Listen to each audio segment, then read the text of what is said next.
ഇന്നലെ ക്രിസ്മസ് ബ്രേക്ക്ഫാസ്റ്റിന് ഇതുപോലെ ബട്ടർ ക്രോസോൺ, ചോക്ലേറ്റ് പേസ്ട്രി, അതുപോലെ ബർഗർ, ഹാഷ് ബ്രൗൺ, പിന്നെ കുടിക്കാനായിട്ട് ഓറഞ്ച് ജ്യൂസ്, ചായ, കാപ്പി, പിന്നെ കുറേ ചോക്ലേറ്റ് ഒക്കെ ഉണ്ടായിരുന്നു. അതിനോടൊപ്പം തന്നെ മീൻസ് പായ്. അപ്പോൾ ഇതൊക്കെയായിരുന്നു ഞങ്ങൾക്ക് രാവിലെ ക്രിസ്മസ് ബ്രേക്ക്ഫാസ്റ്റിനായിട്ട് കിട്ടിയത്. പിന്നെ ലഞ്ച് ടൈം ആയപ്പോഴത്തേക്കിനും അവർ ഞങ്ങൾക്ക് കേക്ക് കൊണ്ട് തന്നു. അതിനോടൊപ്പം തന്നെ ക്രിസ്മസ് മീൽസ്, അത് വെജിറ്റേറിയൻസിന് സെപ്പറേറ്റ് ഉണ്ടായിരുന്നു, മീറ്റ് കഴിക്കുന്നവർക്ക് സെപ്പറേറ്റ് ഉണ്ടായിരുന്നു. അങ്ങനെ അതെല്ലാം കിട്ടി. അപ്പോൾ അത് ഇവിടുത്തെ ക്രിസ്മസിന് കഴിക്കാൻ ഉള്ള സാധനങ്ങൾ നിങ്ങൾക്ക് അറിയാമല്ലോ, റോസ്റ്റഡ് ഐറ്റംസ് ഒക്കെയാണ് ഇവിടുത്തെ ക്രിസ്മസിന്. റോസ്റ്റഡ് വെജിറ്റബിൾസ്, റോസ്റ്റഡ് പൊട്ടാറ്റോ, പിന്നെ അതുപോലെ തന്നെ റോസ്റ്റഡ് ടർക്കി, പിന്നെ വേറെ ഏതാണ്ട് ഒരു മീറ്റ് ഐറ്റം ഉണ്ടായിരുന്നു.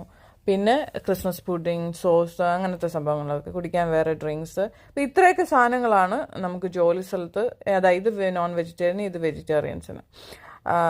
അപ്പോൾ ഇതൊക്കെയാണ് നമുക്ക് ജോലി സ്ഥലത്ത് ക്രിസ്മസിന് കഴിക്കാനായിട്ട് കിട്ടിയത്. പിന്നെ വൈകുന്നേരം വേറെ കുറേ ഐറ്റംസ് ഉണ്ടായിരുന്നു. അത് ഞാൻ അടുത്ത ഒരു വീഡിയോയിൽ ഇടാം. ഓക്കെ.